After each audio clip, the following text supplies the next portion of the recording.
Hello friends, it's Alexis and welcome to my November reading wrap-up, Battle of the Books, round 11. I'm not sure what happened in November, but I feel like everybody was in a reading slump and I was no different. It was my worst reading month of the year. I managed to read 9 books last month, which is still incredible. Like, if you read 1 book a year, that's more than most people I know. But for me, I usually read more towards double that. So I have a feeling this video is going to be much shorter than my other wrap-ups have been. If you're interested, I will pop my other stats that I like to track up on the screen. I just like to track the number of pages, how many hours I listen to. I like to break it down by physical, audio, and ebook. Okay, I think that's it. So I'm gonna shrink down and we're gonna get right into the Battle of the Books. Alright, so if you're new here, I always use the website Bracket Fights. I put in my book titles and then it randomly selects them to make up a bracket for me, and we go through and they battle it out to determine what my best book of the month was. We are starting off strong with these two. So first up we have Lost and Lassoed by Lila Sage. I will take any opportunity to scream about these books. I love them so much. I'm not a cowboy romance girly, but Lila Sage has convinced me otherwise. There's just something about these characters and the way she writes their stories that is so addictive. Like every single time I've read one of these books, I just fly through them. I cannot put them down. This one is the 3rd book in the Rebel Blue Ranch series and follows the oldest Rider sibling Gus and the town party girl that everybody knows and loves, Teddy, and their love story. Some of the tropes it has is he's a single dad. It's hate to love, like they cannot stand each other. It's best friend's brother. It's obviously a cowboy romance. She's also his babysitter for the summer. Just so many of the tropes I love in romance books, and it's done so well, and I ended up giving this one 4.5 stars. And that, of course, is going up against Wandering Stars by Tommy Orange. So this one is sort of, but not really, a sequel to his first book, There. While it is not a direct sequel and you could read it on its own, it really does spoil the ending of There. So I would recommend just reading them in publication order. I think it's worth it. There is one of my favorite books I read this year, and this was a really strong follow-up to his first novel. I was actually lucky enough to attend an event in November, getting to see him speak, and just hearing him talk about his writing process and what went into these books. Like, it really upped my enjoyment of the books. Not that they weren't great on their own, it just really gave me a new appreciation I wouldn't have had without it. So going forward, I'm definitely going to try and check out more live author events. So this book, much like his first one, follows a bunch of different Indigenous characters and their life stories.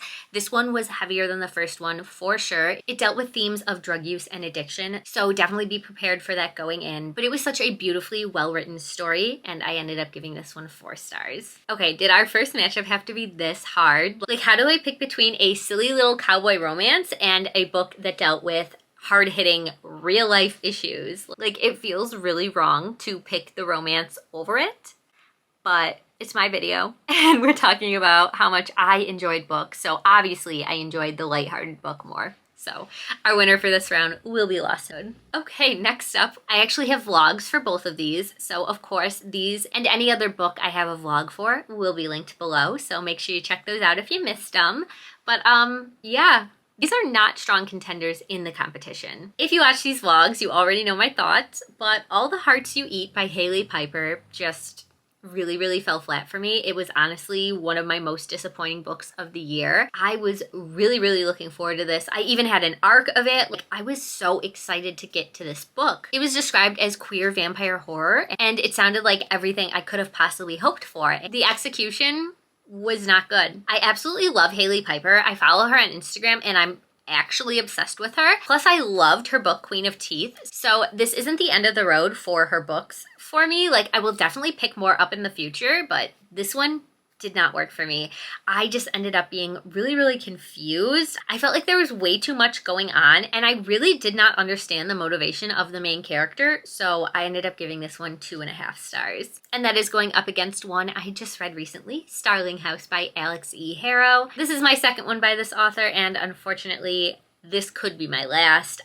Her books are fine, but that's all they are to me. I feel like I would much rather prioritize authors that I know I love or have a chance to love, whereas the 2 books I've read from her have both been 3 stars. This one is sort of a dark gothic fantasy with a little bit of a mystery mixed in. We follow a woman who all her life has been dreaming about this mysterious house. She ends up getting a job there and tries to unravel the secrets of the house and try and figure out why she's been dreaming about this place. So purely based on the fact that I enjoyed Starling House a tiny bit more, Starling House will be our winner for this round. Okay, and of course, because we have an uneven number, we do have a bye week. Blue Lily, Lily Blue by Maggie Stiefvater will automatically be moving on, and I'll talk about that one when it comes up next. But first, we have our matchup between Lost and Lassoed and Starling House.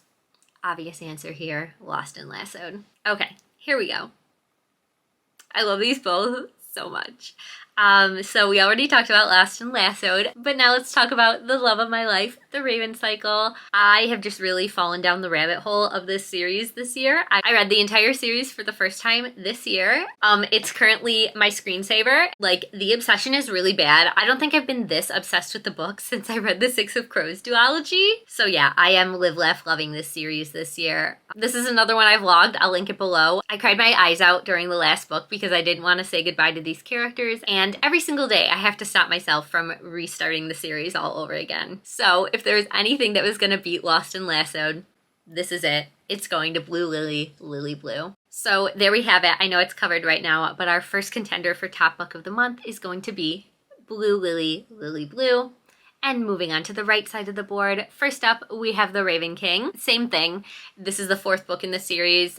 Lost my mind completely over it. If you don't know what the series is about, the first one is about these 4 private school rich boys who are searching for this ancient Welsh king that if they find him, he will grant you a wish, and they end up meeting and teaming up with Blue Sargent, who is the daughter of the town psychic. This series is truly the best depiction of like platonic love and friendship I have ever read in my life, and I just love these characters so much. And unfortunately for A Court of Silver Flames, it is no match against The Raven King. I ended up giving this one 3.5 stars, which is my highest rated book out of the entire ACOTAR series. This is another one. I read this whole series for the first time this year, except this one had the opposite effect. It really proved to me that, in my opinion, this series is overhyped, but don't kill me, it's just my opinion. Ooh, okay, this is a good matchup. So another finale in a series I read this year is Shadow and Storms by Helen Schurer.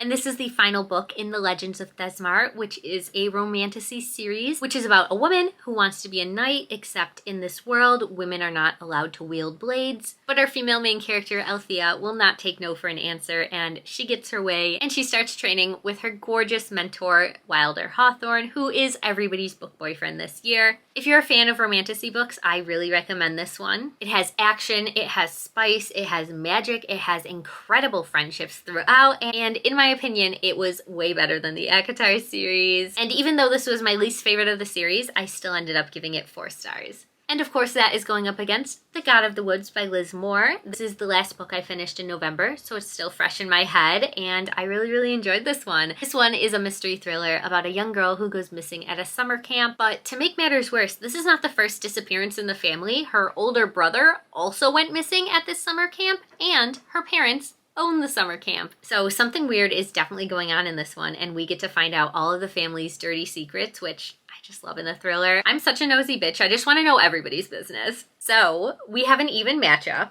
and I think The God of the Woods has to win this one. And it's really because I'm comparing Shadow and Storms to the other books in the series, and because I love those ones so much more than this one, knowing it's the worst in the series, The God of the Woods has to win. Okay, and I think we have an obvious answer here.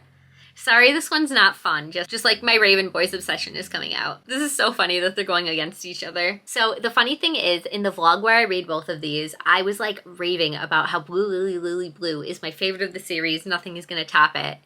And then The Raven King happened. But was I just swept up in my emotions of everything happening, or was it really my favorite? Here I am just staring at the screen trying to figure out how to pick between my children. I mean, I think we gotta go with the obvious answer. If I'm gonna sob over a book, it's gonna be my favorite of the month. Okay, yeah, easy winner, The Raven King, my best book of November.